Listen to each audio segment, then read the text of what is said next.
Hello everyone, welcome back to my channel. बेटा आज की जो वीडियो रहेगी वो क्लास 11 केमिस्ट्री चैप्टर 1 की रहेगी। इससे पहले वाली जो वीडियो है वो उसमें हम मोल कंसेप्ट तक के theory as well as numerical तक कंप्लीट कर चुके हैं। तो अगर आपको मोल कंसेप्ट सीखना है तो इससे पहली वाली वीडियो देखें, जिसका लिंक इस वीडियो के डिस्क्रिप्शन में आपको मिलेगा। क्लियर है? तो आज का टॉपिक रहेगा कंसंट्रेशन टर्म। तो कंसेंट्रेशन क्या होती है, एग्जाम्पल से समझाते हैं। मान लो आप घर में हो, आपकी मम्मी घर पर नहीं है, आपके फादर घर पर एंटर करते हैं, ऑफिस से थके हुए आते हैं, उन्होंने बोला कि बच्चे मेरे लिए नींबू का पानी बना दो। क्लियर है? बच्चा पूरे जोश में किचन में जाता है, उसने कभी नहीं बनाया नींबू का पानी, लेकिन वो अपने पापा की हेल्प करना चाहता है, उनको एक्टिव करना चाहता है। तो गया बच्चा किचन में, उसने एक ग्लास लिया, उसमें पानी डाला, उसमें शुगर डाल दी 4-5 स्पून, क्योंकि उसको तो नॉलेज था नहीं, है ना। अब लेमन जूस डाल दिया और पापा को जाके ये मिक्स करके सोल्यूशन बना के, जिसे हम नींबू पानी नाम दे रहे हैं, वो जाके पापा को दे दिया। अब बाय चांस उसके जो फादर है वो केमिस्ट्री में पढ़े हुए हैं, केमिस्ट्री उनका सब्जेक्ट रहा था। अब उन्होंने जैसे एक सिप लिया, उन्होंने बोला कि बेटा आपने जो नींबू पानी बनाया है वो बहुत ज्यादा कंसंट्रेटेड बना दिया। अब सोचो थोड़ा सा कि पापा ने वर्ड यूज किया कंसंट्रेटेड। पहले तो ये सॉल्यूशन बना। सॉल्यूशन क्या होता है? जहां पे एक से ज्यादा कंपोनेंट प्रेजेंट होते हैं। एक उसने लिया पानी, उसमें डाली शुगर, हो सकता है पिंच ऑफ सॉल्ट भी डाला हो, और लेमन स्क्वीज करके मिक्स करके सॉल्यूशन बना के पापा को ऑफर किया। क्लियर है? समझ आ रहा है? अच्छा, अब क्या हुआ? पापा ने वर्ड यूज किया, रिस्पॉन्स दिया, पापा खुश कि फर्स्ट टाइम बच्चे ने लेमन वाटर बना के दिया। बट गड़बड़ कहां हो गई? बच्चे को अमाउंट नहीं पता थी। किसकी अमाउंट नहीं पता थी? शुगर की। क्लियर है कि कितना शुगर कितने पानी में डालना है to make lemon juice, lemon water. तो पापा ने वर्ड यूज किया कि जो आपने मुझे सॉल्यूशन बना के दिया वो हाईली कंसंट्रेटेड है। तो पापा किसके बारे में बात कर रहे हैं? शुगर के बारे में, या वाटर के बारे में, या लेमन के बारे में बात कर रहे हैं, या सॉल्ट के बारे में बात कर रहे हैं? तो ये सोचने वाला पॉइंट है। और जो बच्चा ये सोच पा रहा है वो कंसंट्रेशन टॉपिक को कैच कर रहा है। यानी यहां पर आपने 4 spoon sugar glass of water में डाला, तो जो पापा ने कंसंट्रेशन वर्ड यूज किया वो अमाउंट ऑफ शुगर के लिए यूज किया। पॉइंट क्लियर है? यानी amount of sugar in a glass of water, कि आपने शुगर ज्यादा डाल दिया। पापा ये नहीं कहना चाह रहे कि आपने पानी कम लिया है, पापा ये नहीं कहना चाह रहे पानी ज्यादा लिया है, पापा कहना चाह रहे आपने शुगर अमाउंट जो है वो इस गिवन वाटर के अंदर कम ज्यादा डाल दी है। क्लियर है? अगर सेम 4 स्पून शुगर अगर मैं डालती बकेट ऑफ वाटर में तो वो सॉल्यूशन हाईली कंसंट्रेटेड नहीं कहलाता। यानी concentration is amount of solute in given amount of solvent or in a given amount of solution. I hope concentration की definition clear हो गई होगी। तो यहां पर मैंने वर्ड यूज किए solute, solvent, solution। तो स्टार्ट करते हैं बेसिक कंसेप्ट से। What is the meaning of solution? What do you mean by solute? What do you mean by solvent? तो बेसिक कंसेप्ट पे चलते हैं। solution, तो इससे पहले जो टॉपिक आपने पढ़ा मेरे प्रीवियस वीडियो में, हमने मैटर्स को क्लासिफाई किया था on the basis of physical classification and chemical classification. Clear है? तो केमिकली हमने मैटर्स को 2 कैटेगरी में डिवाइड किया। First is pure and second is mixture. Pure की क्लासिफिकेशन की अगर वो समझाने लगी तो पहले वाले वीडियो तो यहीं आ जाएगी, तो वो बनाने का मोटिव क्या था। अभी हम करेंगे मिक्सचर। तो मिक्सचर को 2 कैटेगरीज में डिवाइड किया, होमोजीनियस एंड हेट्रोजीनियस। अब जल्दी से जाओ होमोजीनियस और हेट्रोजीनियस को पढ़ो। देखो, तो होमोजीनियस क्या था? जहां पर सोल्यूट यूनिफॉर्मली सॉल्यूशन में स्प्रेड होता है। क्लियर है? जब भी मैं कोई दो या दो से ज्यादा कंपोनेंट सॉल्वेंट में ऐड करूं, एक या दो या तीन कितने भी कंपोनेंट अगर सॉल्वेंट में ऐड करके और उसका सॉल्यूशन बनाऊं और वो कंपोनेंट मेरे सॉल्वेंट में यूनिफॉर्मली स्प्रेड हुए हैं, the solution is called homogeneous. Suppose मैंने एक पिंच ऑफ सॉल्ट लिया, ग्लास ऑफ वाटर में डाल दिया, सॉल्यूशन बना दिया, अब मैंने उसकी सॉल्टीनेस चेक की, हर पॉइंट से यूनिफॉर्म आएगी। This type of solution is called homogeneous and homogeneous mixture is called solution. Clear है? जब हम एक, दो, तीन कितने भी कंपोनेंट को सॉल्वेंट में डिसॉल्व करें और वो यूनिफॉर्मली स्प्रेड हो जाते हैं, तो this type of mixture is called solution. I hope solution का जो मीनिंग है वो आपको क्लियर हो गया होगा। होमोजीनियस मिक्सचर होता है भाई सॉल्यूशन टू और मोर कंपोनेंट्स का, मिनिमम दो कंपोनेंट तो होंगे। अगर आपने वाटर लिया है ग्लास में, प्योर वाटर लिया है, तो वो बेटा हमारा एक ही कंपोनेंट हुआ।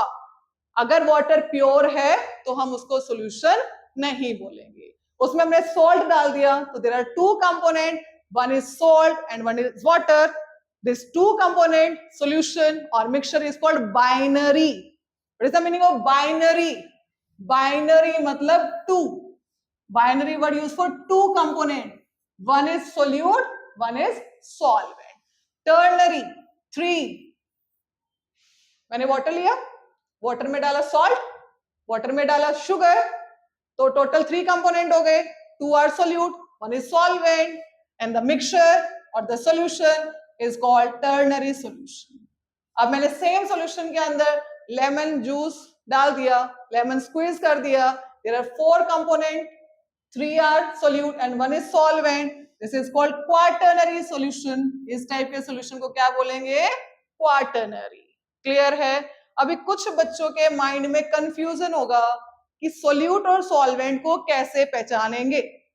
अब कर चुके हो बेटा सॉल्यूट सॉल्वेंट, अपनी जूनियर क्लास में कर चुके हो, 9th क्लास में पढ़ चुके हो।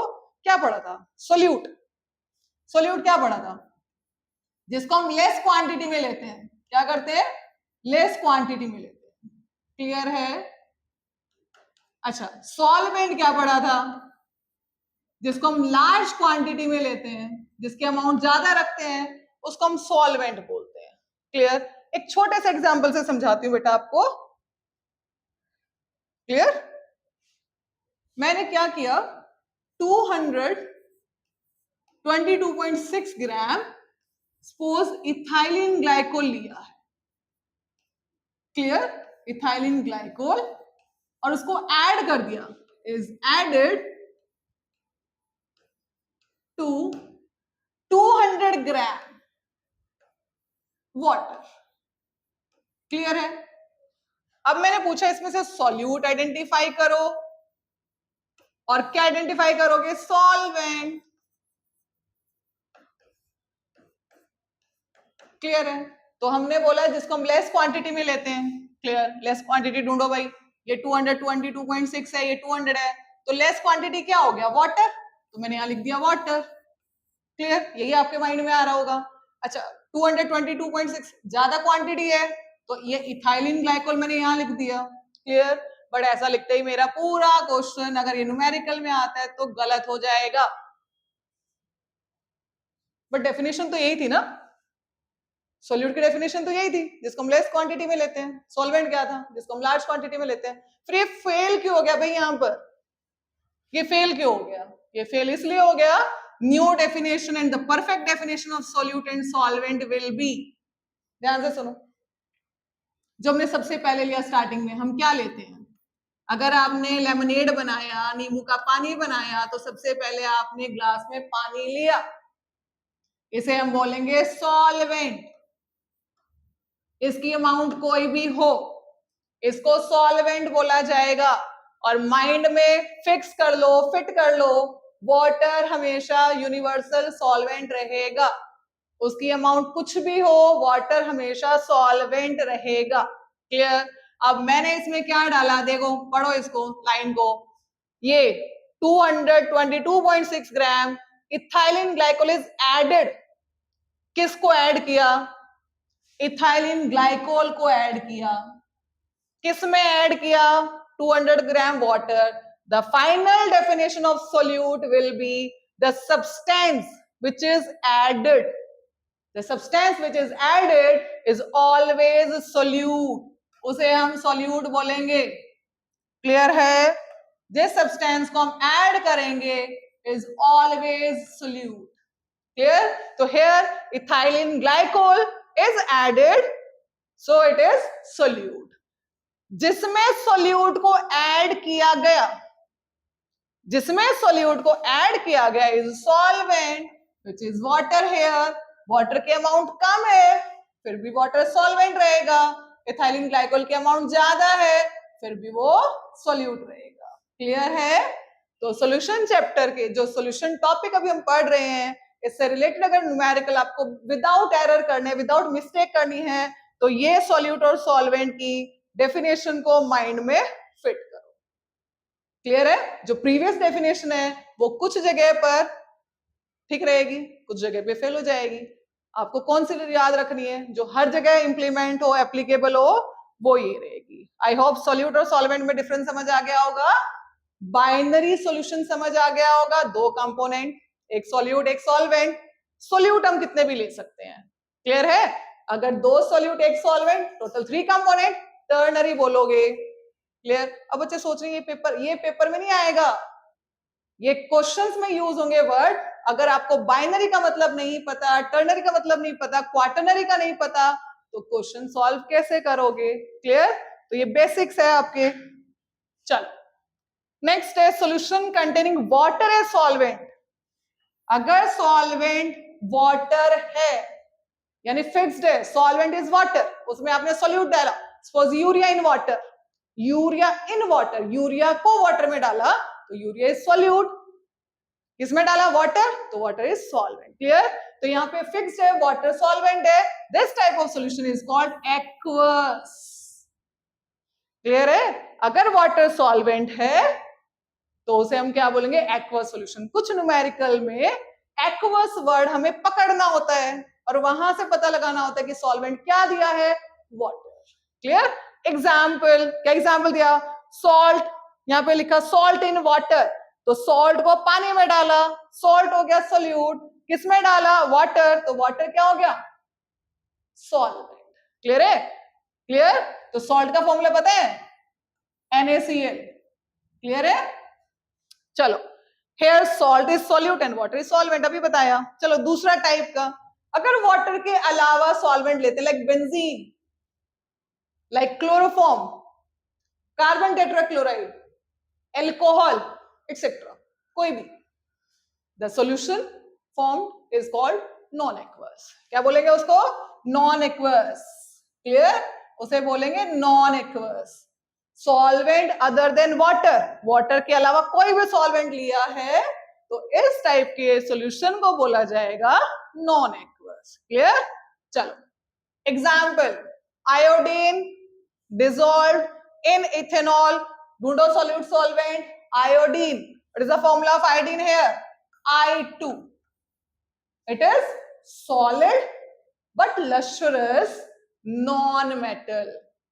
हर वर्ड के मीनिंग साथ साथ बताऊंगी. आयोडीन हमारा नॉन मेटल है, but it is lustrous. Clear? Have shine, और सॉलिड होता है. उसको डिसॉल्व कर दिया. Ethanol, ethanol, what is the formula of ethanol here? C2H5OH. It is a type of alcohol. और उसको मिला दिया, उस सॉल्यूशन को नाम दिया टिंचर्स ऑफ आयोडीन. जब हमें कट्स लग जाते हैं तो उस वाउंड को हम कवर करते हैं, उसको ट्रीट करते हैं विद टिंचर्स ऑफ आयोडीन. एक रेड कलर की लिक्विड ऑइंटमेंट होती है. क्लियर?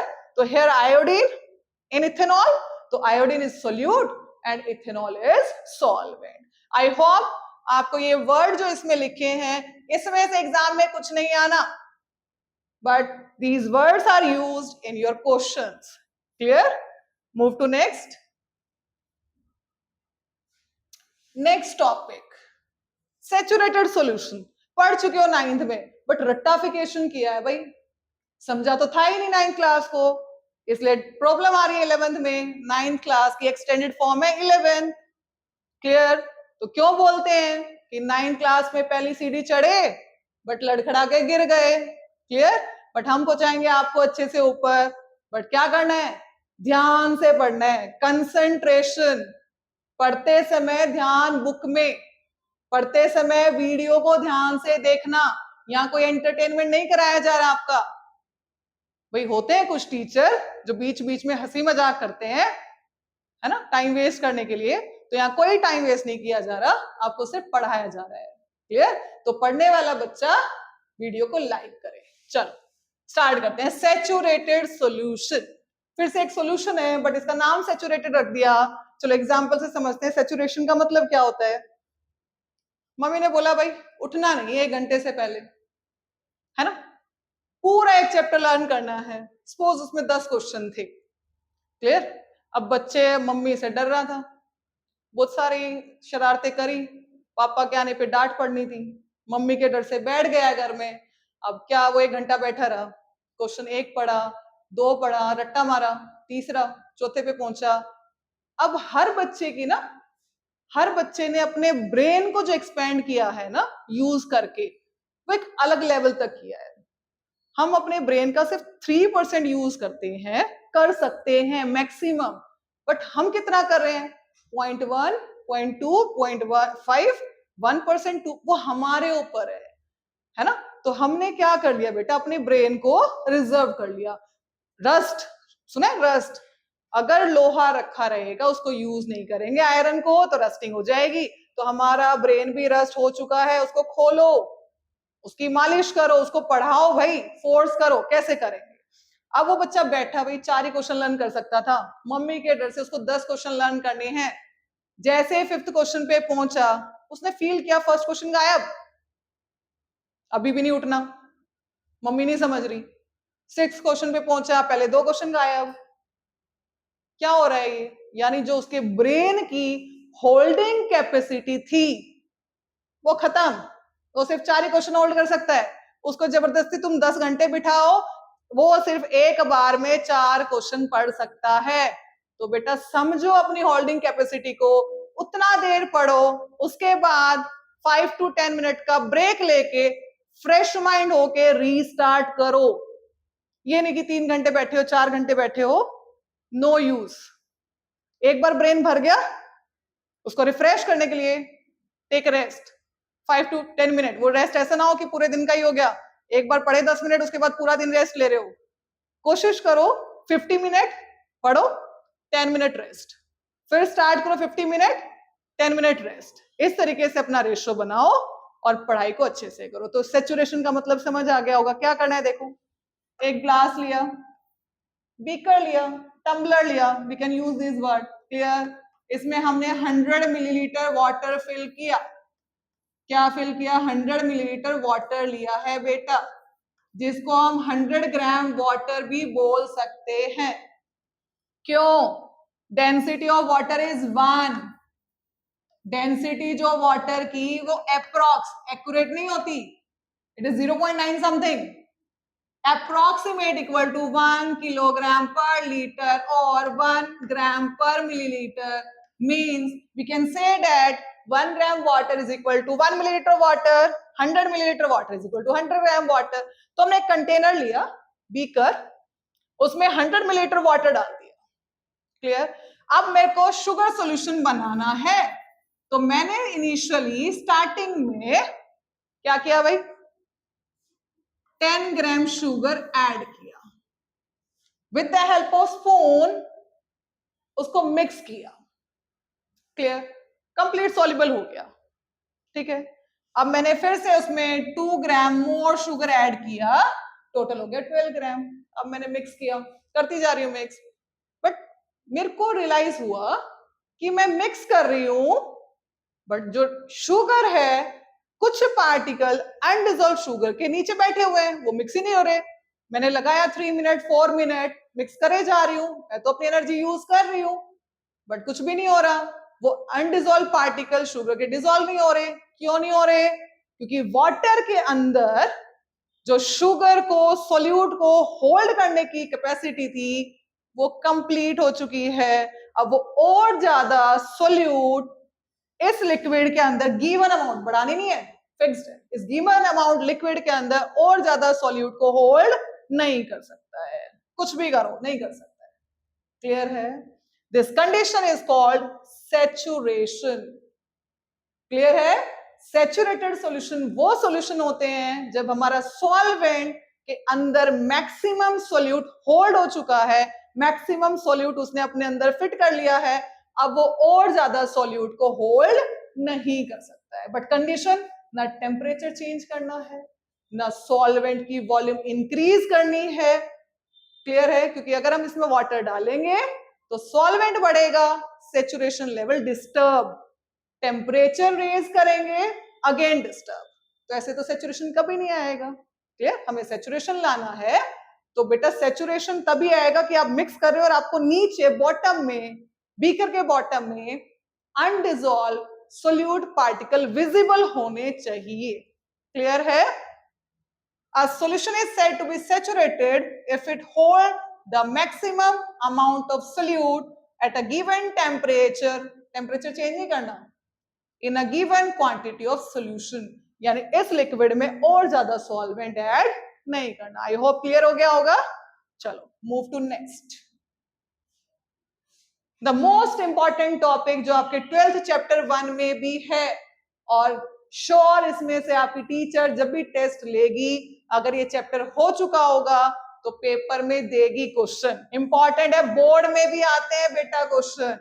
तो कंसंट्रेशन अगर समझ आ गई तो 12th का चैप्टर 1 का न्यूमेरिकल्स जो है वो आपको इजी लगेंगे, क्योंकि यही concentration term same topic 12th वाले बच्चों को भी हम कराते हैं। पॉइंट क्लियर है? कुछ टीचर्स बोल देती हैं आप 11th में पढ़ के आए हो, बट यहाँ ऐसा नहीं है, 11th में पढ़ा रही हूँ तो भी 11th को समझा रही हूँ, 12th को पढ़ा रही हूँ तो भी दोबारा समझा रही हूँ। चल, कंसंट्रेशन टॉपिक स्टार्ट किया था, amount of solute in a given amount of solvent और सॉल्यूशन। अगर मैं कहूं कि सॉल्यूशन हाईली कंसंट्रेटेड है तो किसकी अमाउंट के बारे में बात की जाती है? कंसंट्रेशन में सोल्यूट के अमाउंट की बात की जाती है, यानी इस गिवन अमाउंट सॉल्यूशन के अंदर, लिक्विड के अंदर सोल्यूट इज मोर। क्लियर? अगर मैंने बोला solution is less concentrated, again indicate the amount of solute is less. Point clear? इस गिवन अमाउंट सॉल्वेंट में, इस गिवन अमाउंट सॉल्यूशन के अंदर amount of solute is high, the solution is called highly concentrated. If the amount of solute is less, the solution is called less concentrated. Clear? अब concentration को express करने के there are many ways. First, जो आप पढ़ चुके हो, mass percentage in your 9th class, volume percentage, clear? parts per million जिसको हम ppm भी बोलते हैं, क्लियर है? मोलैरिटी जिसको हम कैपिटल एम से रिप्रेजेंट करते हैं, मोलैलिटी जिसको हम स्मॉल एम से रिप्रेजेंट करते हैं, नेक्स्ट इज मोल फ्रैक्शन जिसको हम काई से रिप्रेजेंट करते हैं, the symbol is x, normality symbol is an. Clear है? तो हम आज की वीडियो में ये टॉपिक कवर करेंगे। चलो नेक्स्ट, वन बाय वन हम अपने कंसंट्रेशन टर्म्स को पढ़ते हैं। बिल्कुल सिंपल, मास परसेंटेज जिसको हम W बाय W से भी रिप्रेजेंट करते हैं, मास बाय मास।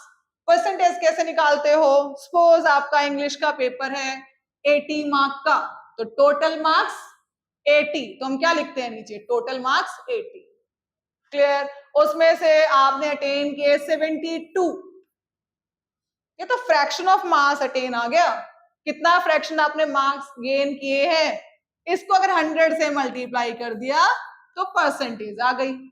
सिमिलरली हमने सॉल्यूट लिया 2 ग्राम, क्लियर, इन 80 ग्राम सॉल्यूशन। मैंने सॉल्यूशन बोला है, सॉल्वेंट नहीं बोला है यहाँ पे।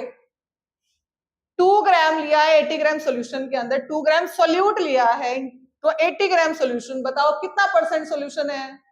What is the mass percentage of solution? तो परसेंट बेटा कोई भी कंसंट्रेशन टर्म है, हम सोल्यूट के बारे में बोलते हैं, सोल्यूट के अमाउंट के बारे में बोलते हैं, तो कैसे निकालेंगे?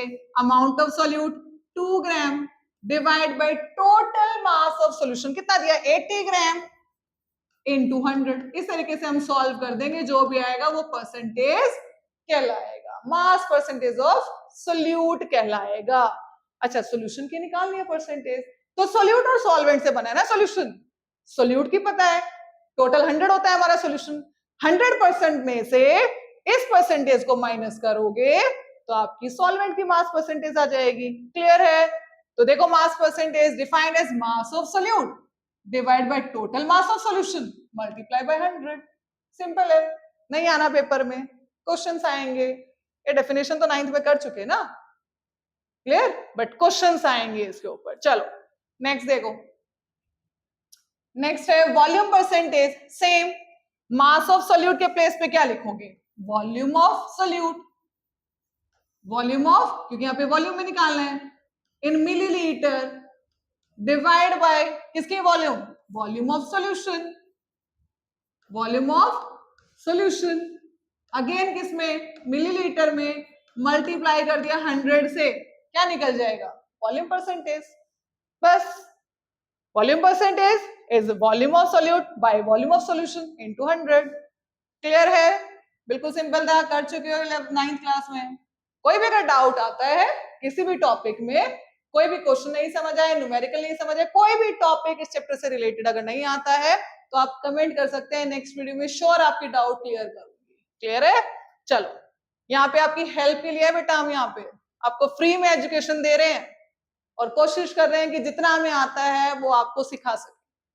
सीखना आपको है, सिखाने में हेल्प मैं कर रही हूँ। एक बार में पढ़ने पर हमें सिर्फ 30 to 40% ही हमारा ब्रेन कैच करता है। अगर हम नया कंसेप्ट पढ़ रहे हैं तो 30 से 40% ही कैच करता है। अब उसको 50 to 70% कैसे पहुंचाओगे? दोबारा सेल्फ स्टडी करोगे, नहीं तो उस दोबारा को टॉपिक को रीड करोगे। क्लियर है? अगर वीडियो देखिए तो दोबारा से वीडियो को देखोगे। क्लियर? अच्छा, उसको फिर 100% कैसे पहुंचाओगे? डाउट आई टीचर से पूछोगे। वीडियो में तो टीचर मैं हूं, मुझे तो कमेंट करोगे। स्कूल में है, नेक्स्ट डे जाके स्कूल टीचर से पूछोगे, कोई टीचर मना नहीं करता है ना। तो यानी 3 to 4 टाइम अगर हम पढ़ते हैं तो ही हमारा टॉपिक 100% होता है। सेम टॉपिक को हम क्लास में 40 बच्चों को पढ़ाते हैं, सेम टीचर पढ़ा रही है, जनरली क्लास में सभी का आईक्यू लेवल सेम है, तो मार्क्स डिफरेंट कैसे आए? कोई बिलो एवरेज रह गया, कोई एवरेज, कोई उस टॉपिक में अगर मान लो 5 मार्क का न्यूमेरिकल है, 5 मार्क का क्वेश्चन 5 आउट ऑफ 5 लेके आया। हाउ? सोचो, गड़बड़ कर रहे हो आप पढ़ने में, गलती आपकी है। टीचर खुश होके गया क्लास से कि मैंने अपने बच्चों को सब कुछ सिखाया, रिजल्ट आया तो 0। कहां? क्यों? क्योंकि आपने उस टॉपिक को घर जाके पढ़ा नहीं। जिसने पढ़ा 2 टाइम्स उसके 5 में से 3 आए, जिसने नहीं पढ़ा 0 1। जिसने 3 या 4 बार टॉपिक पढ़ के अपनी सारी डाउट क्लियर करी 5 आउट ऑफ 5, उस बच्चे को वो टॉपिक इजी लगेगा क्योंकि उसने doubt time to time clear की है। आप क्या सोचते हो एग्जाम से पहले वाले दिन पढ़ेंगे ना, 5 चैप्टर दे दिए पेपर में, क्या क्या पढ़ो? रट्टा मारोगे? क्या 11th कर सकते हो रट्टा मार के? नहीं, नहीं समझ आ रहा आपको? 11th खत्म होने के बाद समझ आएगा। सब कुछ गया, 12th रिजल्ट खराब, मेहनत ज्यादा करनी पड़ेगी। क्यों ना 2 साल की मेहनत को 2 साल में करें, 11th को 11th में पढ़े, 12th को 12th में। क्लियर है? तो बेटा ध्यान से, 11th हमारा बेस है, 12th सुधारनी है, 11th में हार्ड वर्क करो। 11th के मार्क्स मैटर नहीं करते, बट आपकी नॉलेज मैटर करती है। जिसकी नॉलेज स्ट्रांग है मार्क्स ऑटोमेटिकली गेन करेगा। वो मार्क्स कहीं नहीं चाहिए, बट आपको चाहिए। क्यों चाहिए? अगर आपकी नॉलेज स्ट्रांग है तो मार्क्स आएंगे बेटा। वो सिर्फ बोलने वाले कि मार्क्स मैटर नहीं करे, मार्क्स मैटर करते हैं। Point clear? जिसके कंसेप्ट क्लियर है मार्क्स आएंगे, जिसके कंसेप्ट क्लियर नहीं मार्क्स नहीं आएंगे। वो एक्सक्यूज है कि मार्क्स मैटर नहीं करते, वो हम बोल देते हैं एक्सक्यूज, बट मार्क्स मैटर करते हैं। तो ध्यान से पढ़ो, कंसंट्रेशन से पढ़ो, टॉपिक भी कंसंट्रेशन है, आपको भी कंसंट्रेशन से पढ़ना है। चलो नेक्स्ट एंड मोस्ट इंपॉर्टेंट, मेरा फेवरेट टॉपिक, पता नहीं क्यों बहुत अच्छा लगता है, मोलैरिटी। क्लियर? और आपका भी फेवरेट बनाना है कि 2 साल पढ़ते रहोगे मोलैरिटी मोलैरिटी मोल फ्रैक्शन, ये 3 टर्म नहीं निकलेंगे न्यूमेरिकल्स में से, मोलैरिटी, मोलैलिटी, मोल फ्रैक्शन। आप भी माइंड में फिट कर लो, नाम से पता चल रहा है मोल मोल कुछ है, मोलैरिटी ना। तो क्या है? It is defined as, formula ही इसकी डेफिनेशन है, it is defined as number of moles of solute. भाई बार बार सोल्यूट क्यों? क्योंकि कंसंट्रेशन टर्म है, और कंसंट्रेशन टर्म में किसकी बात करते हैं हम? सोल्यूट की, अमाउंट ऑफ सोल्यूट की, और अमाउंट ऑफ सोल्यूट की एसआई यूनिट क्या होती है? मोल। फर्स्ट वीडियो देखिए, देखना, वहां पे डीपली समझाया what is the SI unit of amount of substance, it is mole. तो यहां पर मुझे लिखना था अमाउंट ऑफ सब्सटेंस, और उस अमाउंट ऑफ सब्सटेंस को हम केमिस्ट्री में लिखते हैं नंबर ऑफ मोल्स। तो नंबर ऑफ मोल्स किसके लेंगे? सॉल्वेंट के। बच्चे बहुत मिस्टेक करते हैं बेटा 11th फॉर्मूला लिखने में, लेकिन माइंड में फिट करो, कंसंट्रेशन है amount of solute in solvent, amount of solute in solution. Point clear? तो ऊपर हमेशा सोल्यूट की अमाउंट आएगी, it is number of moles of solute. Clear? तो number of moles of solute की यूनिट क्या रहेगी? मोल रहेगी भाई। क्लियर है? नीचे क्या आएगा? किस में लिए हैं ये number of moles of solute? ये सोल्यूट की अमाउंट आपने किस में कंसीडर की है? सॉल्यूशन की वॉल्यूम में या सॉल्वेंट? फिर से कंफ्यूजन, फिर से गलती करते हैं समझाने के बाद भी। वॉल्यूम ऑफ सॉल्यूशन, यहां पे हम सॉल्यूशन, बच्चा वॉल्यूम रख लेता है बेटा, number of moles by volume. ये नहीं पता किसके नंबर ऑफ मोल्स? सोल्यूट के। किसकी वॉल्यूम? सॉल्यूशन की। इन लीटर, किस में लेनी है? लीटर में लेनी है। तो वॉल्यूम की यूनिट क्या हो जाएगी? लीटर। क्लियर? तो what is the unit of molarity? It is moles per litre, और मोलर, और कैपिटल एम। एग्जाम्पल से समझते हैं बेटा, एग्जाम्पल से समझेंगे। एग्जाम्पल क्या है? मैंने सॉल्यूशन बना दिया मोलैरिटी में। किसमें बनाया? मोलैरिटी में। क्लियर? तो 5 मोलर सॉल्यूशन बनाया, 5 मोलर सॉल्यूशन ऑफ, किसका सॉल्यूशन बना दिया? Solution of sodium hydroxide. ये तो सॉलिड होता है, बेस है। तो इस सॉलिड को मैंने वाटर में एक्वा सॉल्यूशन बनाया, NaOH लिया, वाटर में डाल दिया। कैसे बनाऊंगी? कैसे करोगे? सोचते हैं थोड़ा सा, कैसे किया भाई? खोलेंगे इसको। What is the meaning of 5 molar? अब टीचर ने तुम्हें बोल दिया लैब में जाके 5 मोलर सॉल्यूशन बना दो बेटा। 12th तक टीचर हेल्प करती है, अगर टीचर हेल्पफुल है तो, अगर उनकी प्रैक्टिकल नॉलेज है तो।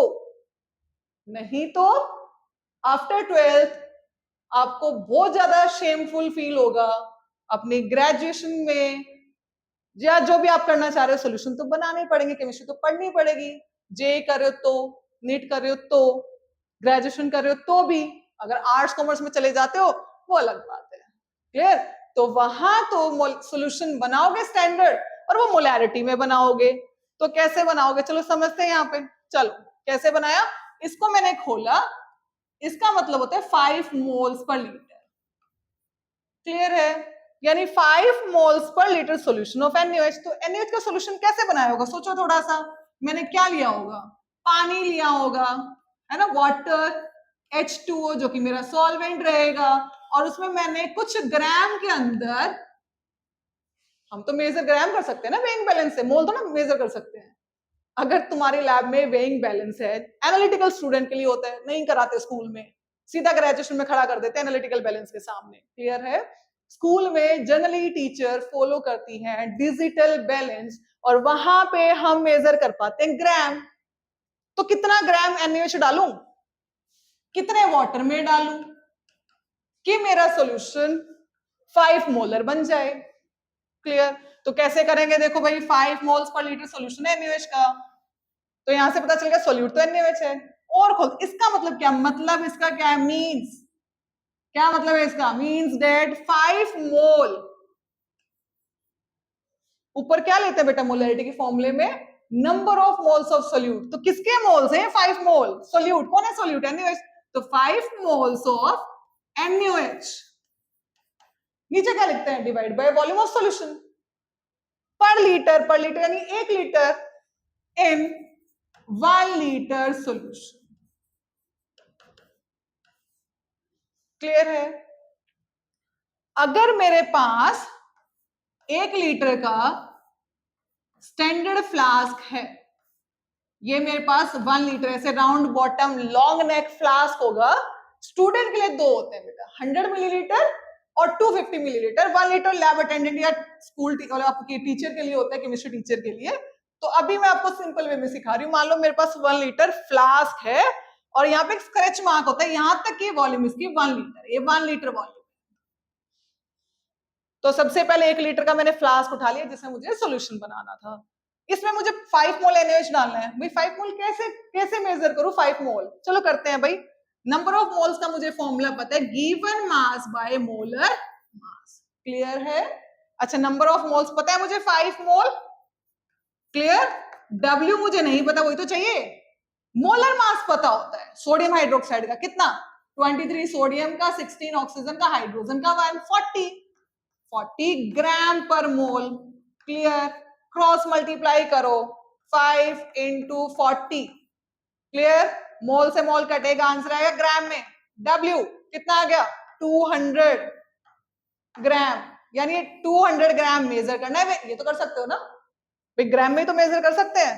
तो 200 ग्राम मेजर करोगे। अब जो सोडियम हाइड्रोक्साइड है वो पैलेट कैसे, वैक्सी पैलेट पीसेस होते हैं, तो एग्जैक्ट नहीं कर पाओगे क्योंकि पीस को तोड़ोगे थोड़ा ना, है ना? लेकिन फिर भी आप क्या करोगे, अपने वेइंग बैलेंस से 200 ग्राम सोडियम हाइड्रोक्साइड वे करोगे, मेजर करोगे, वे करोगे, उसका वेट लोगे और इस फ्लास्क में पहले ट्रांसफर करोगे, थोड़ा सा वाटर डालोगे। अच्छा, क्यों डालेंगे ये भी सुनो भाई। सोडियम हाइड्रोक्साइड हाइग्रोस्कोपिक होता है, हाइग्रोस्कोपिक इन नेचर। मतलब जैसे ओपन छोड़ोगे मॉइस्चर एब्जॉर्ब कर लेगा, जैसे सॉल्ट करता है, आपके घर में सॉल्ट है ना, उसको अभी जो रेनी सीजन है उसमें छोड़ दो बाहर ओपन, वो सील जाएगा। हम वर्ड यूज करते हैं ना सील, क्योंकि उसने मॉइस्चर एब्जॉर्ब कर लिया। हाइग्रोस्कोपिक है तो ये आउटसाइड मॉइस्चर एब्जॉर्ब करेगा, तो इसका तो वेट बढ़ गया ना। तो हमें क्या करना है, पहले से वाटर डालना है, जो भी एब्जॉर्ब करे हमारे वाटर से ही करे भाई।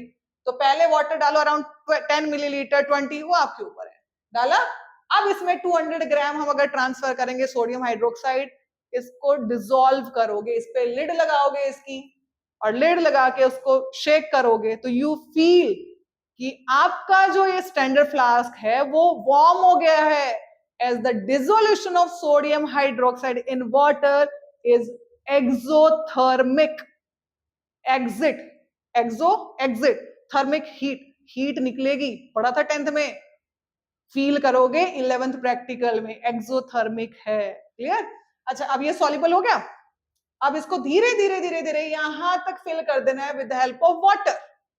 अगर लैब में डिस्टिल वाटर है बेस्ट, क्योंकि वो प्योर होता है, उसमें कोई भी मिनरल नहीं होता। नहीं है तो टैप वाटर से टीचर कराएंगे फॉर प्रैक्टिस, बट जो रिसर्चर होते हैं they use distilled water to prepare standard solution. Is that clear?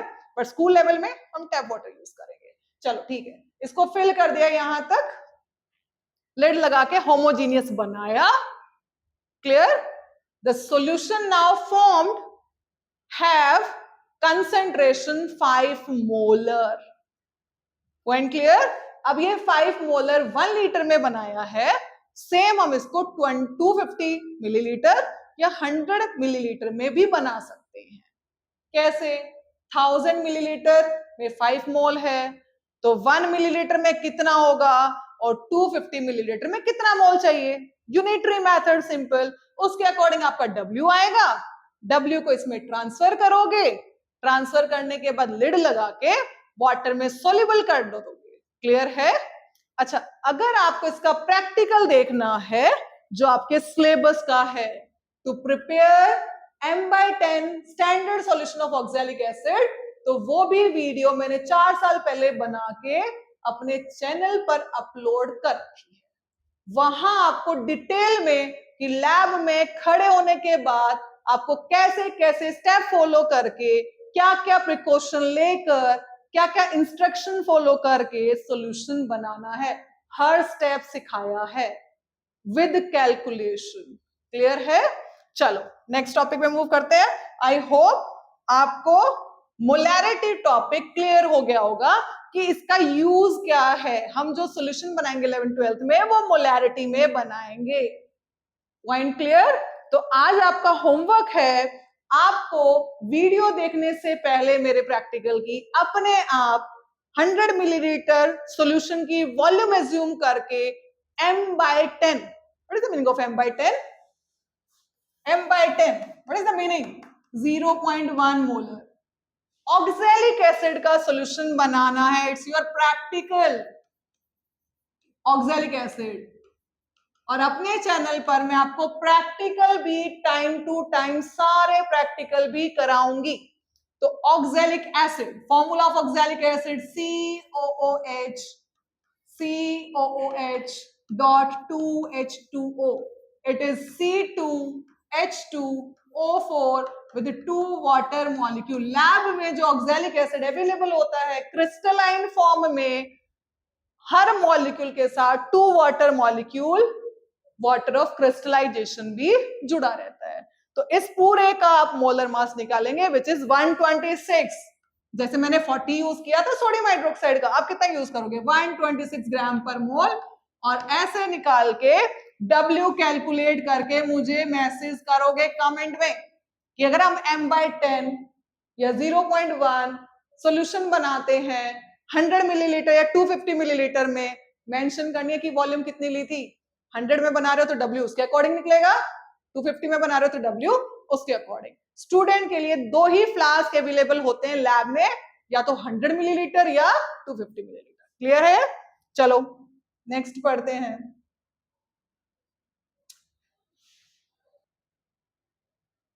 चलो क्या लिखा है?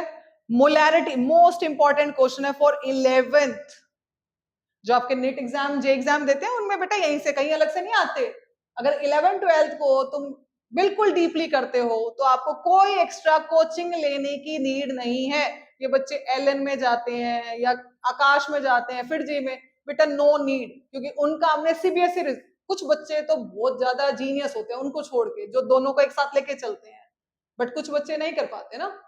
तो बेटा एक्स्ट्रा कुछ पढ़ने की नहीं, अगर आप ये ढंग से पढ़ते हो बेसिक, वहां पे सिर्फ शॉर्ट ट्रिक सिखाई जाती है आपको, तो सीबीएसई रिजल्ट सफर कर जाता है, सीबीएसई का रिजल्ट कम रह जाता है, वो जेई नहीं दे पाते फिर। तो पहले फोकस करो अपने बोर्ड एग्जाम पे, 11th-12th फोकस करो। अगर ये तुम्हारा स्ट्रॉन्ग है तो आप क्रैश कोर्स करके भी जेई और नेट क्लियर कर सकते हो। चलो मोलैरिटी चेंज इन टेम्परेचर, मतलब यहां से पता चल रहा है मोलैरिटी डायरेक्टली प्रोपोर्शनल है। कैसे? यानी टेम्परेचर के साथ वेरी करेगा, टेम्परेचर चेंज किया तो मोलैरिटी चेंज हो गई। कैसे चेंज होगी? ऐसा क्या है मोलैरिटी के अंदर? वॉल्यूम है भाई, ये वॉल्यूम। अगर टेम्परेचर बढ़ाएंगे, चेंज करेंगे, वॉल्यूम बढ़ जाएगी। बर्नर पे पानी रख दो भाई, पतीले में डाल के पैन में, बर्नर ऑन करो, टेम्परेचर बढ़ेगा, पानी ऊपर जाएगा, मॉलिक्यूल एक्सपैंड करेंगे, दूर दूर जाएंगे, एनर्जी गेन करेंगे, काइनेटिक एनर्जी, दूर दूर भागेंगे। वॉल्यूम बढ़ी घटी? बढ़ गई। तो टेम्परेचर बढ़ाने से वॉल्यूम बढ़ जाती है। अब टेम्परेचर बढ़ गया, मान लो कोई रिसर्चर है, केमिस्ट्री में जो रिसर्च करते हैं उनको केमिस्ट बोलते हैं, ये नहीं जो केमिस्ट शॉप खोल के बैठते हैं, वो नहीं बेटा। जो केमिस्ट्री में रिसर्च करते हैं एक्चुअल में उनको केमिस्ट बोला जाता है। तो उनको अपना कोई एक्सपेरिमेंट करना है, और आपको पता है एक्सपेरिमेंट जो होते हैं वो, अगर वो खुद रिसर्च कर रहे हैं तो वो 1 साल 2 साल लंबे हो सकते हैं ना। तो जनवरी में सोल्यूशन बना दिया भाई मोलैरिटी में। अब जनवरी में टेम्परेचर कितना? 12 डिग्री मान लो, 12 डिग्री, और भी चला जाता है, 0.5 तक भी चला जाता है आराम से। हमने 12 डिग्री जनरल मान लिया कि 12 डिग्री टेम्परेचर था। अब उसको यूज करना था जून में। अब जून में एकदम टेम्परेचर रेज हुआ 50, वही सॉल्यूशन बना के रख दिया कि हम उसको यूज कर लेंगे जून में, मुझे कुछ करना है उससे एक्सपेरिमेंट, मुझे जून में यूज करना है, यानी टाइम लग गया उसको, जून में आके उसको यूज करा सेम सॉल्यूशन को। तो जून में टेम्परेचर कितना हो गया? 45 चला गया। कहाँ 12 था, कहाँ 45, टेम्परेचर रेंज हो गया। तो टेम्परेचर रेज होते क्या हो गई? उसकी वॉल्यूम चेंज हो गई, वॉल्यूम बढ़ गई, तो मोलैरिटी क्या हो गई? कम हो गई। वॉल्यूम बढ़ी तो मोलैरिटी क्या हो गई बेटा, कम हो गई, चेंज हो गई ना, इन अदर वर्ड हम चेंज बोल सकते हैं, चेंज हो गई। यानी molarity is volume dependent, molarity includes volume and this volume depends upon temperature. Temperature changed, volume changed, volume change हो गई, molarity change। तो अब जो उन्होंने सॉल्यूशन जनवरी में बनाया था, अब वो जून में सेम मोलैरिटी का नहीं है। क्लियर? तो जो केमिस्ट लोग होते हैं, जो रिसर्चर हैं, जिनको लंबे टाइम बाद सॉल्यूशन यूज करना है, वो मोलैरिटी में सॉल्यूशन नहीं बनाते बेटा। लेकिन आप लैब में मोलैरिटी में बनाते हो, क्योंकि आपका पीरियड, क्लास का जो पीरियड है, लैब टाइम आपको 40 मिनट का मिला है। उस 40 मिनट में आपको सॉल्यूशन बना के टीचर को दिखा देना है, या आपको टाइट्रेशन, सॉल्यूशन बनाने के बाद नेक्स्ट स्टेप क्या आता है, टाइट्रेशन आता है। क्लियर? तो टाइट्रेशन कर देनी है। चलो आज नहीं करी तो कल कर दोगे, तो 2 दिन में यानी अराउंड 24 आवर्स में इतना ज्यादा टेम्परेचर डिफरेंस नहीं आता कि आपका सॉल्यूशन खराब हो जाए, उसकी मोलैरिटी चेंज हो जाए। पॉइंट क्लियर है? तो स्टूडेंट्स जो हैं वो स्कूल लैब में या स्कूल लेवल पर मोलैरिटी में सॉल्यूशन बनाते हैं, क्योंकि मोलैरिटी में सॉल्यूशन बनाना इजी होता है। बट जो केमिस्ट है, जो रिसर्चर है, वो मोलैरिटी में सॉल्यूशन नहीं बनाते। तो किस में बनाते हैं भाई, सोचो। तो नेक्स्ट टॉपिक इज मोलैलिटी। इसमें बनाते हैं बेटा वो सॉल्यूशन, मोलैलिटी में। अब ये क्या है भाई, ये भी कंसंट्रेशन टर्म है। तो मोलैरिटी हमने पढ़ लिया, it is number of moles of solute by volume of solution in litre. Volume जो है टेम्परेचर के साथ चेंज हो जाती है, तो मोलैरिटी चेंज हो जाएगी। तो हमारे लिए ठीक है, 11th 12th में हम बना सकते हैं, बट हमें तो आगे तक जाना है भाई, ये 12th के बाद नहीं पढ़ना है ना। तो अगर तुम रिसर्च में गए या आप कर रहे हो रिसर्च, तो आप किसमें सॉल्यूशन बनाओगे, मोलैरिटी या मोलैलिटी? मोलैरिटी या मोलैलिटी, कंफ्यूज नहीं होना। Molarity capital M and molality small M. तो यार ये मीटर नहीं है, स्मॉल एम हम डिस्टेंस की यूनिट भी लेते हैं, बट बेटे यहाँ डिस्टेंस की बात नहीं हो रही है, सॉल्यूशन की बात हो रही है। तो here small M represent molality. तो चलो पढ़ते हैं molality. Molality is defined as, again number of, क्यों आया number of moles of solute, समझाया था बेटा, कंसेंट्रेशन का मतलब ही अमाउंट ऑफ सोल्यूट होता है इन सॉल्वेंट और in solution. Amount of solute को हम रिप्रेजेंट करते हैं नंबर ऑफ मोल्स में, तो लिखा है number of moles of solute. Divide by mass लेना है, किसका लेना है ये याद नहीं रखते, सॉल्यूशन लिख देते हैं, जहां सॉल्यूशन लिखना है वहां सॉल्वेंट। हर कंसेप्ट को डीपली समझ के 3 से 4 टाइम रीड आउट करो, mass of solvent in kilogram. Clear? अच्छा, अब नंबर ऑफ मोल्स की यूनिट क्या होगी बेटा, मोल। क्या होगी, मोल। मास ऑफ सॉल्वेंट, मास लोगे किलोग्राम में, तो यूनिट क्या बन गई, इट इज मोल पर केजी। क्या बन गई भाई, मोल पर केजी। और क्या बोल सकते हैं इसको, मोलल, एल, मोलैरिटी में मोलर था, ये क्या है, मोलल, और स्मॉल एम। क्लियर है? अब यहां पे जो मोलैलिटी है इंक्लूड करती है मास। टेम्परेचर इंक्रीज या डिक्रीज होने से मास के ऊपर नो इफेक्ट। टेम्परेचर बढ़ाओ, डिक्रीज करो, there is no effect on mass. तो मास के ऊपर कोई इफेक्ट नहीं होगा टेम्परेचर का, तो मोलैलिटी के ऊपर भी कोई चेंज नहीं आएगा। इसलिए जो रिसर्चर है वो मोलैलिटी को प्रेफर करते हैं ओवर मोलैरिटी। तो मोलैलिटी, ये क्वेश्चन आता है, विच इज प्रेफर्ड, मोलैरिटी और molality by chemist to prepare its standard solution. तो किसको प्रेफर करेंगे, वो मोलैलिटी को प्रेफर करेंगे। एंड व्हाई, क्यों, आ गया होगा अब तो समझ, बोलो। चलो मैं बताती हूँ। मोलैरिटी में volume, and volume is temperature dependent. Molality में मास, which is independent on temperature. Due to that reason, chemist लोग प्रेफर करते हैं मोलैलिटी में सॉल्यूशन बनाना। क्लियर है? In place of molarity. Clear? ये अभी कंफ्यूज, क्योंकि तुम फर्स्ट टाइम अगर ये सुन रहे हो तो लगेगा मोलैरिटी मोलैलिटी सब कुछ कंफ्यूज है, बट कोई कंफ्यूजन नहीं है। ध्यान से पढ़ोगे, तुम्हारे ही लेवल के बच्चे पढ़ते हैं और टॉप करते हैं, 70 आउट ऑफ 70 स्कोर करते हैं। किसी भी टॉपिक को मुश्किल नहीं समझो। अब अगर बच्चा पेपर दे के आता है, सपोज 10th बोर्ड दे के आए थे आप, तो जो आपकी क्लास का टॉपर बच्चा था वो क्या कह रहा होगा? बहुत इजी पेपर था। कुछ बच्चे कहेंगे ठीक ठीक था, कुछ कहेंगे नहीं भाई बहुत ज्यादा मुश्किल था, जो सिर्फ एवरेज पास होने वाले बच्चे हैं। सेम पेपर 3 टाइप का कैसे हो सकता है?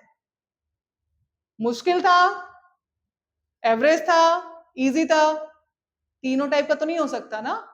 यानी गड़बड़ कहां चल रही है? तुम्हारे दिमाग में चल रही है। क्या? जिसने अच्छे से पढ़ा पूरे साल, रेगुलर स्टडीज की, अप्रैल से ही स्टार्ट कर दिया पढ़ना, उसको पेपर इजी अरे लिमिटेड चैप्टर है भाई 10-12, और 10-12 महीने तुम्हें पढ़ने के लिए मिले, तो क्या एक मंथ में तुम एक चैप्टर डीपली नहीं पढ़ सकते? कर सकते हो ना।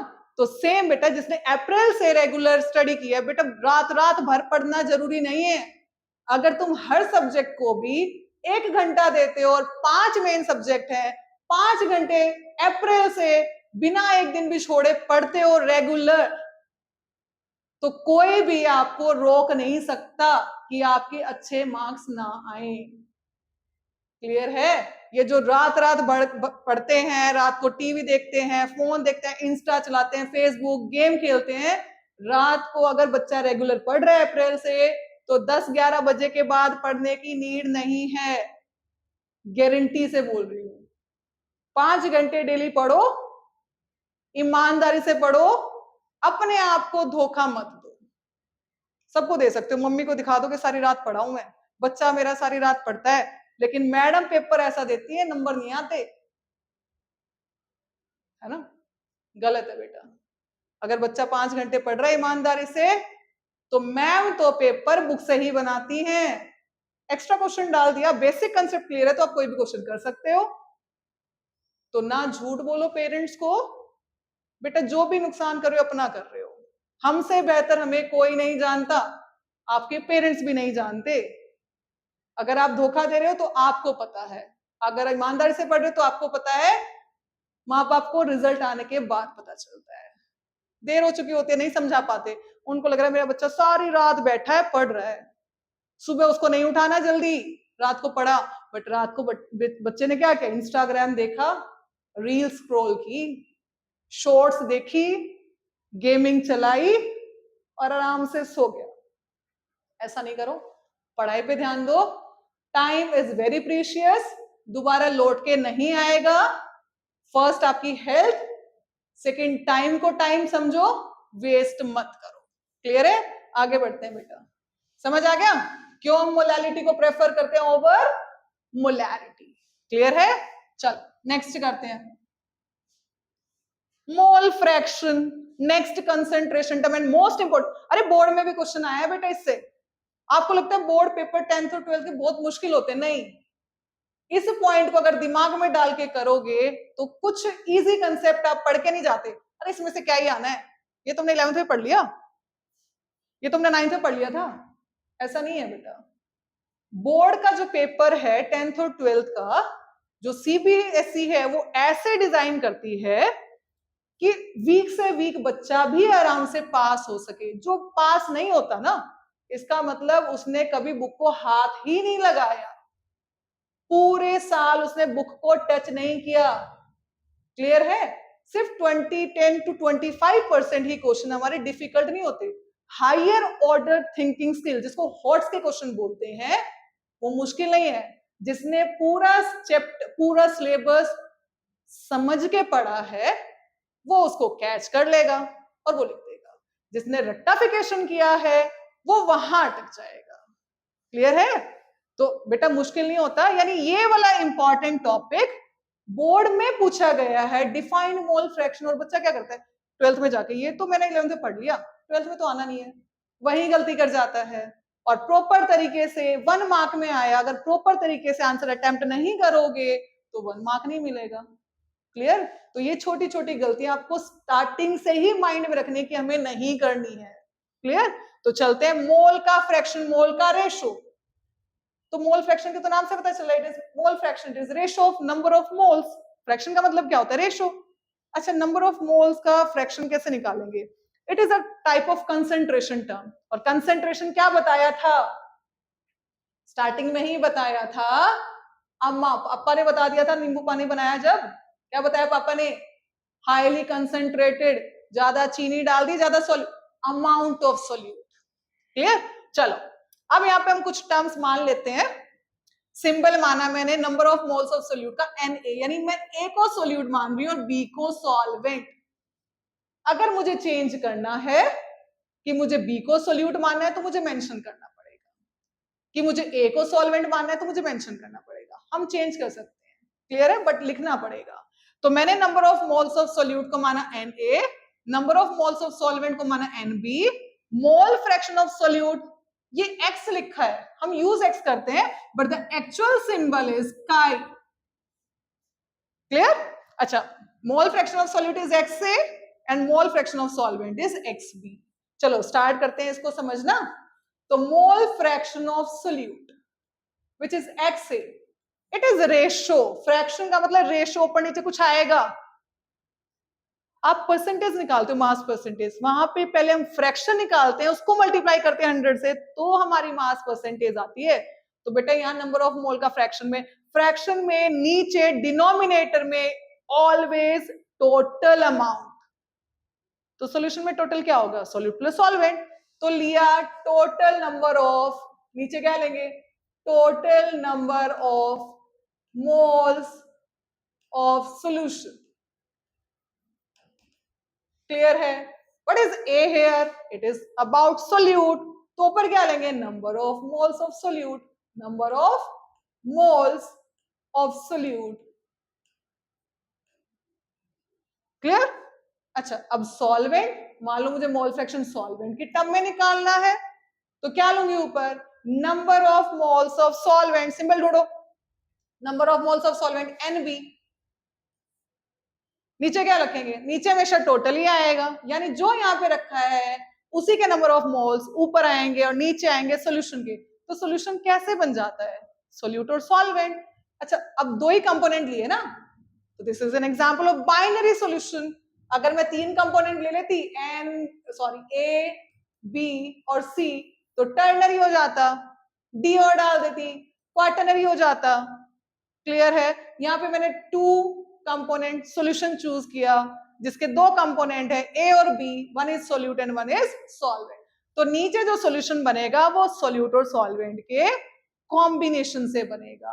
तो कैसे करेंगे? Number of moles of A and number of moles of B। What is A? Solute. What is B? Solvent. दोनों को मिलाने से क्या बन गया? सॉल्यूशन। तो it is number of moles of solvent divide by total number of moles of solution. Clear? इसमें numerical में मोल फ्रैक्शन कैलकुलेट करने में सबसे ज्यादा गड़बड़ करते हैं बच्चे, बिल्कुल ध्यान से करना है। मोल फ्रैक्शन, मोल का रेशो, नीचे टोटल, टोटल हुआ सॉल्यूशन, ऊपर जिसका मोल फ्रैक्शन बोला है उसके नंबर ऑफ मोल्स, बी का बोला है number of moles of B. Clear? Next an important point,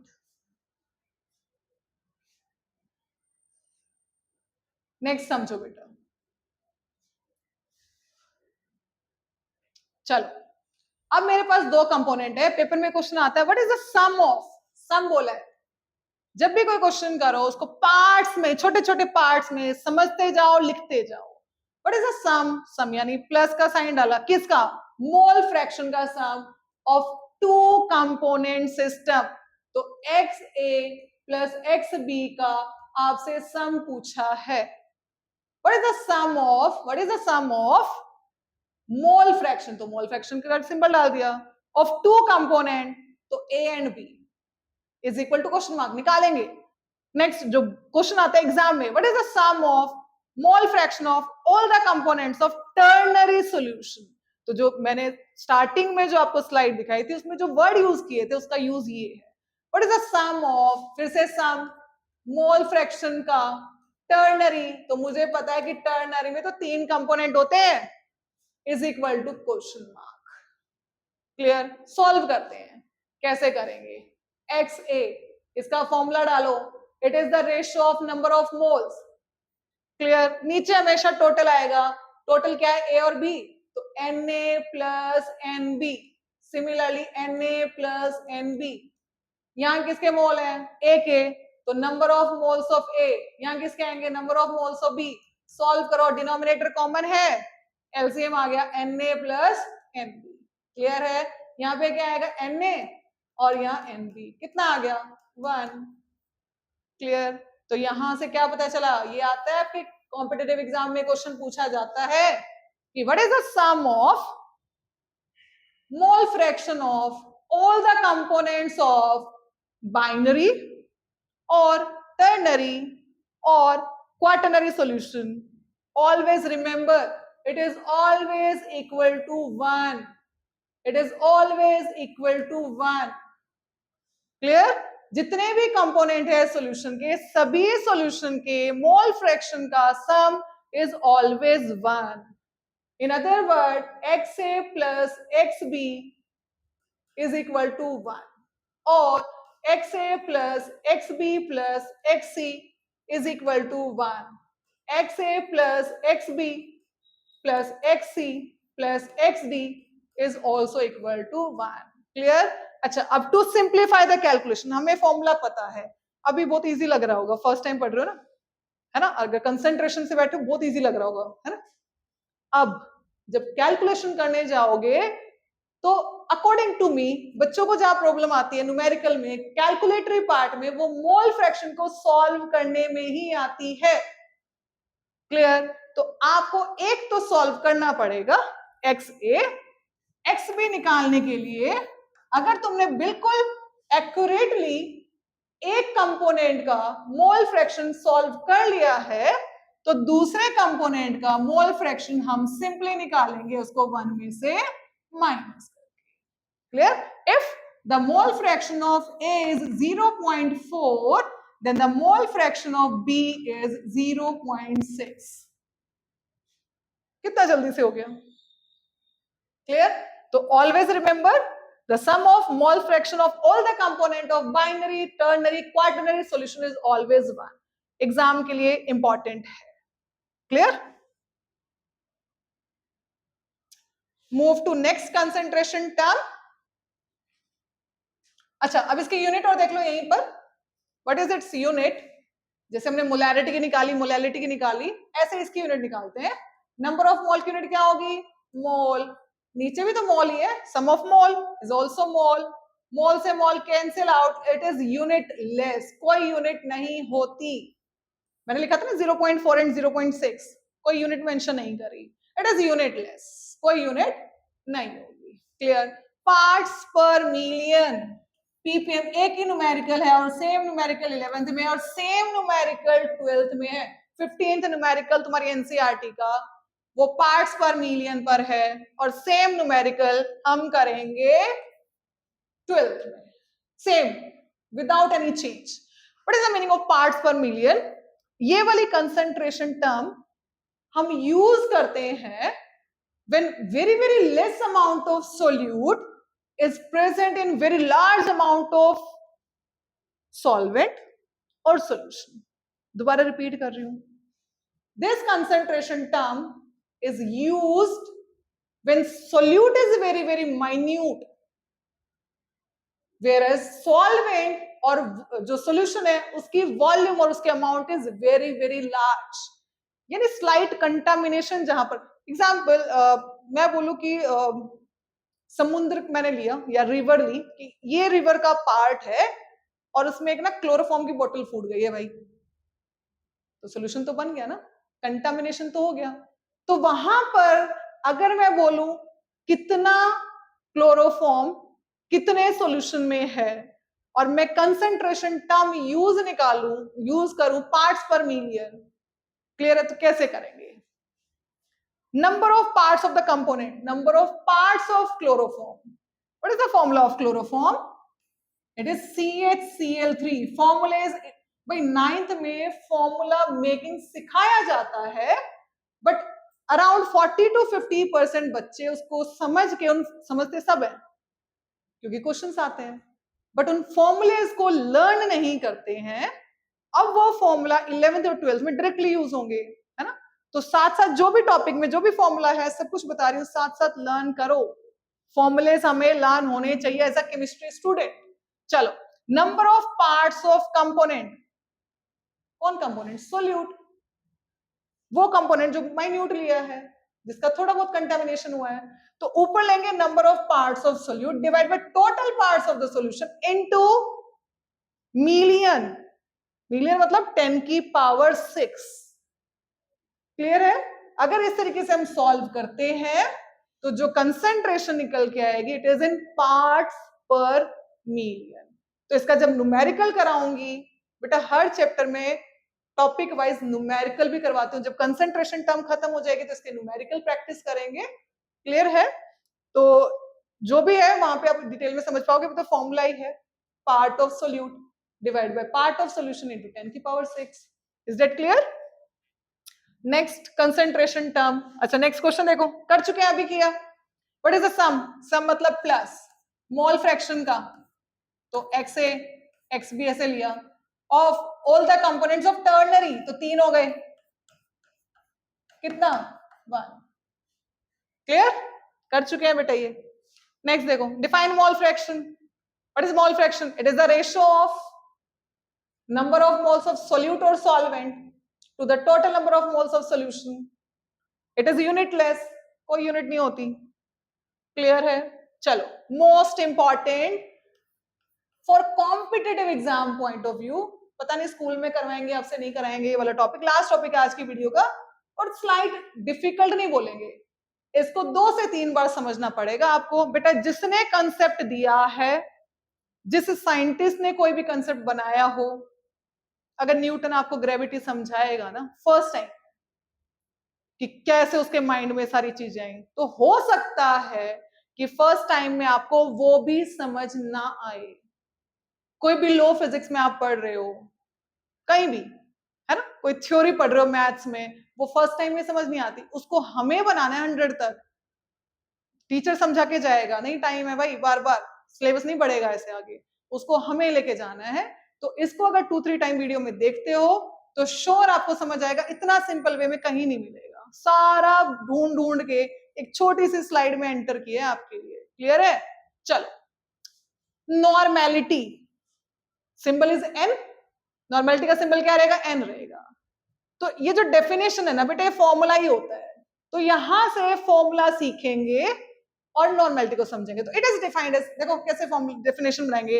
it is defined as number of gram equivalent, ये सोल्यूट के होते हैं।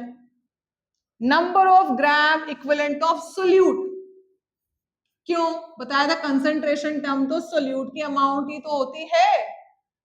अब यहाँ पे हमने नंबर ऑफ मोल्स नहीं लिखा, नंबर ऑफ ग्राम इक्विवेलेंट, उसको भी समझेंगे क्या होता है। पहले फॉर्मूला देखते हैं। Number of gram equivalent of solute divide bye volume of solution in litre. ये कहां पढ़ा था? Volume of solution in litre, molarity, यानी इसका कोई ना कोई कनेक्शन हमारा मोलैरिटी से निकलेगा। पॉइंट क्लियर है? चलो कनेक्ट करेंगे इसको लास्ट में, relation between normality and molarity. तो number of gram equivalent of solute, volume of solution in litre. तो पहले इसकी यूनिट बना लेते हैं यहीं से। तो नंबर ऑफ ग्राम इक्विवेलेंट की यूनिट क्या होगी? Gram equivalent. Clear? Divide by volume of solution litre, तो वॉल्यूम सॉल्यूशन की क्या हो गई? लीटर में, तो पर litre. This is the unit, this is the unit for normality. और नॉर्मल, और नॉर्मल, और कैपिटल एन। क्लियर? अब what is the meaning of number of gram equivalent of solute? चलो खोल दिया आपके लिए दोबारा formula. Number of gram equivalent of solute, it is given mass. Number of moles निकाले थे ना, यहाँ पे नंबर ऑफ मोल्स लिखते हैं ना मोलैरिटी में, कोरिलेट करते जाओ। यहाँ हमने नंबर ऑफ मोल्स लिखे थे, उसमें थोड़ा सा चेंज है। वहां पे नंबर ऑफ मोल का फॉर्मूला क्या होता है? Given mass by molar mass. तो ये वेट ऑफ सोल्यूट वो गिवन मास ही होता है जो आपको दिया है, mass given, given mass. Clear? यानी यहाँ पे भी गिवन मास आएगा, मोलर मास में गड़बड़ है बेटा। Point clear? क्या गड़बड़? यहाँ पे इक्विवेलेंट वेट लेंगे सोल्यूट का, नंबर ऑफ मोल्स निकालते समय गिवन मास बाय मोलर मास लेते थे। अगर गिवन मास बाय मोलर मास रखेंगे तो ये तो नंबर ऑफ मोल्स हो जाता है ना। तो मोलर मास में गड़बड़ आ रही है, वहां मोलर मास के प्लेस में नॉर्मेलिटी में हम क्या यूज करते हैं? Equivalent weight. अगर हमें इक्विवेलेंट वेट पता चल गया तो नॉर्मेलिटी आ जाएगी, सबको निकालनी है जैसे मोलरिटी निकाली थी। अब equivalent weight of solute, it is molar मास, फिर से मोलर मास आ गया, यानी मोलर मास, ये वाली term we know very well. Equivalent weight आया तो इक्विवेलेंट वेट का फॉर्मूला क्या होगा? It is molar mass by n, तो मोलर मास भी हमको पता है। Like what is the molar mass of sulphuric acid? It is 98, hydrochloric acid 36.5, sodium hydroxide it is 40। Molar mass we know very well. What is this n? It is n factor. और normality में जिसको ये n factor आ गया, normality calculate करनी आ गई। Molarity और normality में सिर्फ n फैक्टर का डिफरेंस होता है। वापस फॉर्मूला प्लेस करो, इक्विवेलेंट वेट, इसके प्लेस पे क्या आएगा? Molar mass bye n। तो given mass by molar mass is number of moles. यहां पे रखा तो सिर्फ दिस n फैक्टर वेरी कर रहा है ना मोलैरिटी और नॉर्मेलिटी में। तो अब लास्ट टॉपिक है n फैक्टर। कैसे निकालेंगे n फैक्टर? चलो निकालते हैं n फैक्टर। सपोज हमने सल्फ्यूरिक एसिड का सॉल्यूशन बनाया, बहुत ध्यान से समझना बेटा, बहुत ज्यादा कंफ्यूजन रहती है बच्चों को इसमें। सल्फ्यूरिक एसिड का मैं सॉल्यूशन बना रही हूं नॉर्मेलिटी में। आपने 10th में 9th में पढ़ा है, 10th में पढ़ा है कि जब भी हम किसी एसिड को, why pure sulphuric acid does not shows pH paper test? We know ना कि acid turn blue litmus into red, तो प्योर अगर सल्फ्यूरिक एसिड है वो लिटमस टेस्ट नहीं देगी। बट अगर सल्फ्यूरिक एसिड का सॉल्यूशन है वो लिटमस टेस्ट के साथ रिस्पॉन्ड करेगा। व्हाई? रिकैप करो जो 10th में पढ़ा था। जब हम सल्फ्यूरिक एसिड को वाटर में डालते हैं, डिसोशिएट इनटू आयंस, कौन से? H+ ion which is called hydrogen ion, and this hydrogen ion respond to litmus paper test ना। Point clear? तो यहां से क्या समझ आया? अगर सॉल्यूशन बनाते हैं और 10th में पढ़े कि एसिड का सॉल्यूशन कैसे बनता है, acid is always added to water, acid को वाटर में डाला जाता है। क्लियर? तो acid is always solute and water is always solvent. तो यहां पर सॉल्यूशन बनाया सल्फ्यूरिक एसिड का, तो उसको पानी में डाला होगा ना, एक्वस बनाया। तो जैसे ही वाटर में डालेंगे, डिसोशिएट टू गिव कितने H? 2 H है, H प्लस सल्फेट, 9th में पढ़ा है ना, what is sulphate? It is SO4 2-। तो जितने H+ देगा एसिड, जितने H+ देगा after dissociation is the value of N here. Clear? HCl, hydrochloric acid, dissociate in water to give H+ and Cl-, N is equal to 1.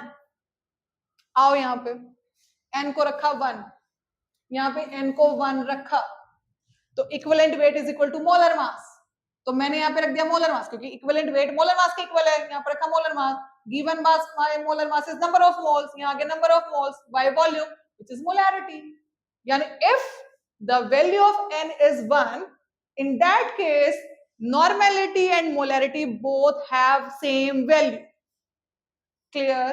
यानी जहां पे N की value same होगी वहां नॉर्मेलिटी और molarity both are same. Clear? अगर N की value 1 है हाइड्रोक्लोरिक एसिड के लिए, तो 0.1 normal solution of HCl is equal to 0.1 normal molar solution of HCl।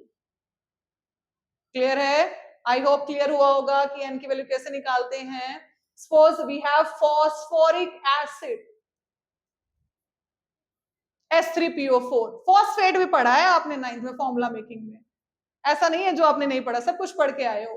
Dissociate to give 3H+, but point है कितना याद है आपको यहाँ पर? फॉस्फेट का फॉर्मूला क्या होता है? PO4 3-। कितने रिप्लेसेबल हाइड्रोजन एसिड प्रोड्यूस कर रहा है? 3, N वैल्यू इज 3 हियर। यहां 3 डालोगे, देखो कैसे सॉल्व करेंगे, यहां 3 डालोगे, मोलर मास आपको पता है, यहां से निकालोगे, कैसे निकलेगा मोलर मास? मोलर मास कैसे? एटॉमिक मास से। मेरी जो फर्स्ट वीडियो है इस चैप्टर की, वहां पर मैंने एटॉमिक नंबर 1 से 20 तक एटॉमिक मास भी प्रोवाइड कराए हैं।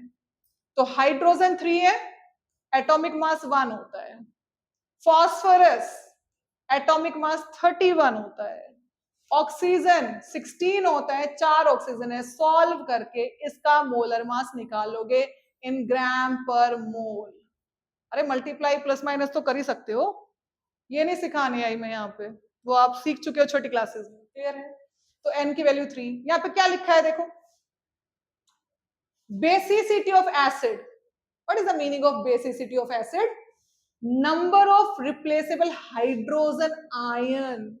तो n वैल्यू, ये वाला पॉइंट मैंने अभी सिखाया कि जितना जो एसिड है जितने हाइड्रोजन आयन प्रोड्यूस करता है सॉल्यूशन के अंदर, उसी को हम इसकी बेसिसिटी ऑफ एसिड बोलते हैं। Point clear? What is the basicity here? 3, n value is 3 here, तो n represent basicity of acid, acidity of base.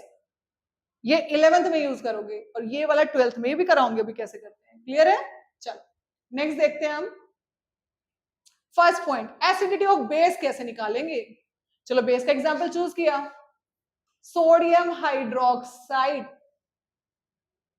इसका सॉल्यूशन बनाया, ये भी डिसोशिएट होगा और क्या देगा, sodium plus and hydroxide ion. OH minus को क्या बोलते हैं, हाइड्रोक्साइड आयन, क्लियर। जितने OH माइनस देगा वो बेसिसिटी हो जाएगी, वो इसकी क्या होगी, एसिडिटी होगी बेस की। जितने OH माइनस देगा after dissociation is the acidity of base. कितना दिया, 1 ना। तो इन अदर वे यहाँ पे 1 रखा तो इक्विवेलेंट वेट मोलर मास के इक्वल, तो यहाँ रखा molar mass given mass by molar mass, यहाँ रखा नंबर ऑफ मोल्स। तो in that case also molarity and normality both are same, clear. अच्छा, calcium hydroxide dissociate to give calcium 2 plus कितने OH 2 hydroxide ion, तो N is equal to 2। कैसे solve करोगे, यहां रखा 2। अगर आपको कैल्शियम हाइड्रोक्साइड का सॉल्यूशन बनाना है नॉर्मेलिटी में, N वैल्यू 2 रहेगी, इसका मोलर मास हम निकाल सकते। अगर तुम्हें सॉल्यूट का नाम दिया है ना बेटा, तो मोलर मास हमें खुद निकालना है। हो सकता है टीचर प्रोवाइड करे और हो सकता है नहीं करे, तो आप ये नहीं बोल सकते टीचर ने मोलर मास क्यों नहीं दिया, क्योंकि 9th में लर्न कराए जाते हैं बेटा एटॉमिक मासेस, क्लियर है। तो मोलर मास कैसे निकालोगे, कैल्शियम का 40 plus 2 into 16 plus 2 into 1, solve करोगे और आपका मोलर मास आएगा। ये इक्विवेलेंट वेट सॉल्व हो गया, यहाँ पे रखा, गिवन मास आपको दे रखा होगा, नंबर ऑफ ग्राम इक्विवेलेंट आए सॉल्यूट के, यहाँ रखा, वॉल्यूम दे रखी होगी। बहुत सिंपल है, बस समझना है और ध्यान से करना है। Numericals are very very simple. अगर आप माइंड में सेट कर लेते हो कि मुझे न्यूमेरिकल नहीं आते, वो चीज कभी नहीं आएगी। बी पॉजिटिव ऑलवेज कि मैं कर सकता हूं, मैंने किया है और मैं करूंगा, मेरे को समझाया गया है तो मैं कोशिश करूंगा, मुझे आ सकता है। हमेशा थॉट पॉजिटिव रखो। जिसके माइंड में ये सेट हो गया कि मुझे न्यूमेरिकल नहीं आ सकते या मुझे न्यूमेरिकल मुश्किल लग रहे हैं, वो कभी नहीं सीख पाएगा, क्लियर है। Numericals are really very simple बेटा, क्लियर। तो ये समझ आ गया आपको। चलो लास्ट पॉइंट समझते हैं इसका और वीडियो को यहीं पर एंड करते हैं। फॉर रिडॉक्स रिएक्शन, अब तुमने ये 10th में पढ़ा है टाइप ऑफ रिएक्शन में redox, RED for reduction, OX for oxidation. वो रिएक्शन जिसमें दोनों होते हैं बेटा, रिडक्शन भी ऑक्सीडेशन भी। अब तुम्हारा पूरा चैप्टर है 11th में रिडॉक्स रिएक्शन पर, वहां डिटेल में तुम इस डेफिनेशन का मीनिंग समझोगे। अच्छा, आपने पढ़ा था 10th में addition of oxygen, removal of hydrogen is oxidation, addition of hydrogen, removal of oxygen is reduction. यहां पे हम क्या पढ़ेंगे, एक्सटेंडेड फॉर्म, वो भी ठीक है, उसको एक्सटेंड करेंगे in term of loss of electron और गेन ऑफ इलेक्ट्रॉन। अगर कोई एलिमेंट इलेक्ट्रॉन लूज करता है वो ऑक्सीडाइज हुआ है, डिटेल में पढ़ेंगे आगे, अभी इसका आपको कोई नीड नहीं है। अच्छा, अगर कोई इलेक्ट्रॉन गेन करता है तो रिडक्शन, यानी गेन और लॉस से। तो यहाँ पे 11th में ये दो यूज करोगे to calculate n value, but twelfth में क्या करोगे, ट्वेल्थ में तो सिखाया नहीं जाएगा, है ना। एन कैसे निकालोगे रिडॉक्स रिएक्शन के लिए, देखो कैसे निकालेंगे। सपोज मैंने कोई रिएक्शन लिखी MnO4 minus by gain of 5 electron plus 8H plus produce Mn2 plus plus 4H2O। It is already balanced, मैंने बैलेंस फॉर्म में लिखी है, और it is gain of electron, it is a type of reduction reaction. Clear है। अब मैं बोलूं कि इसका मुझे एन फैक्टर निकालना है या मुझे इसका इक्विवेलेंट वेट निकालना है। ये MnO4 माइनस तो आयन है ना, रेडिकल है, कहां से आया, KMnO4 से आया बेटा, पोटेशियम पर मैंगनेट, 9th में चैप्टर 1 में पढ़ा था आपने ये, पोटेशियम पर मैंगनेट है ना, डार्क पर्पल कलर का सॉलिड होता है। अच्छा ठीक है, तो KMnO4 का मोलर मास इज 158 ग्राम पर मोल, बट मुझे तो इसका इक्विवेलेंट वेट निकालना था, और इसने इसके जो MnO4 माइनस, जिसको हम पर मैंगनेट आयन बोल रहे हैं, उसने 5 इलेक्ट्रॉन गेन किए। ये ना तो एसिड ना बेस ना, यहाँ पे तो H प्लस और OH माइनस की टर्म में तो निकाल नहीं सकते हैं। तो हमने क्या देखा, इसने इलेक्ट्रॉन गेन किए हैं एंड रिड्यूस हो गया Mn2 प्लस में। तो कितने इलेक्ट्रॉन गेन किए, 5, तो n factor is 5, n factor is 5। ये 12th प्रैक्टिकल का है बेटा, ये वाइवा में पूछा जाता है, जो एक्सटर्नल टीचर आती है बाहर से। तो मुझे अगर इसका इक्विवेलेंट वेट निकालना है तो मोलर मास डिवाइड बाय 5, क्योंकि इसने 5 इलेक्ट्रॉन गेन किए थे। अगर मैं बोलूं कि जिंक है मेरे पास, ये सॉलिड है, और ये Zn2 प्लस में कन्वर्ट होकर एक्वस सॉल्यूशन बना रहा है बाय लॉस ऑफ 2 इलेक्ट्रॉन, तो here n वैल्यू इज 2, यानी for redox reaction n can be calculate by loss of electron or gain of electron. For next topic आप मेरी next video देखेंगे। तो इस वीडियो में जो भी आपको डाउट हो, आप without any hesitation comment section में डाल सकते हैं।